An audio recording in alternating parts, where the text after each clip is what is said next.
Watu wengi wamekwama katika kuishi maisha ambayo hawajayachagua. Yaani kuna picha uko nayo kwenye akili, kuna matokeo unayafikiria kwenye akili, lakini unavyoishi ni tofauti. Kinachoendelea kwenye maisha yako ni tofauti. Umekwama katika aina ya maisha ambayo huipendi, huitaki, hujaichagua. Na ukweli ni kwamba hakuna jambo gumu kama kubadilisha matokeo halisi ya nje, kwa sababu matokeo halisi ya nje ni matokeo ya wewe.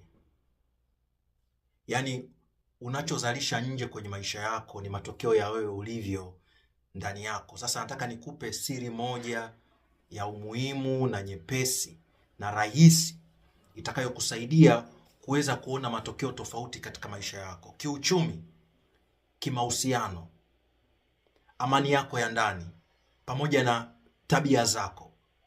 Yote ni maeneo ya muhimu sana kwenye maisha.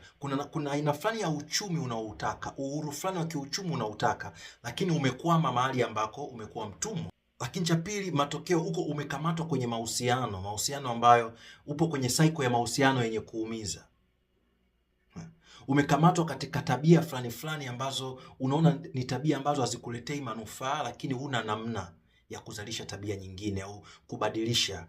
Sasa nikupe moja ya jambo la umuhimu sana ambalo utakapolifanya kama tabia yako itakusaidia kuweza kupata matokeo tofauti. Utoke katika ile ndoto ya akili. Kuna ulimwengu unaoishi kwenye akili na ulimwengu halisi. Sasa utoke katika ulimwengu usioutaka ambao umekwama ambao kwako sasa hivi ndio ulimwengu halisi, mpaka uende katika ule ulimwengu wa ndoto yako unaofikiria, ili na ufanye sasa uwe ulimwengu wako halisi. Tabia moja ya muhimu sana, kuwekeza kila mwezi. Emfikiria unawekeza muda gani, na hasa pia unawekeza muda kiasi gani na pesa kiasi gani katika kile unachokitaka. Na sizungumzii kuweka pesa kwa ajili ya kufungua labda biashara, mtaji na vitu kama hivyo. Nazungumzia kuwekeza kwako wewe mwenyewe. Kwako wewe mwenyewe. Ni pesa kiasi gani katika hela yako unaoipata unawekeza kununua kitabu kitakachokusaidia kuwa mtu bora zaidi? Ni pesa kiasi gani ambayo unawekeza katika mwezi kulipia program fulani au mafunzo fulani yatakuwa kusaidia uwe mtu bora katika maisha yako? Ni muda kiasi gani, ni nguvu kiasi gani unaoitenga kufanya jambo moja ambalo itakufanya kuwa bora kila siku?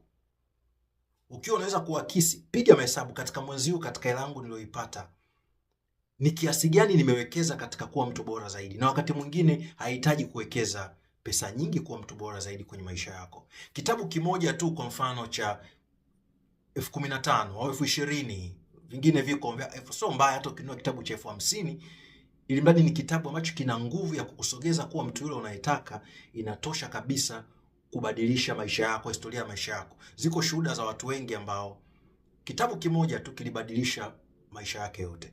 Ama audiobook moja, ama mafundisho ya mtu fulani ambayo aliyanunua yalibadilisha. Na pia wakati mwingine sio pesa nyingi, labda ni kununua bando tu. Kuna content ambazo kuna watu wanatoa content bure wakielezea maisha yao, wakielezea siri za mafanikio.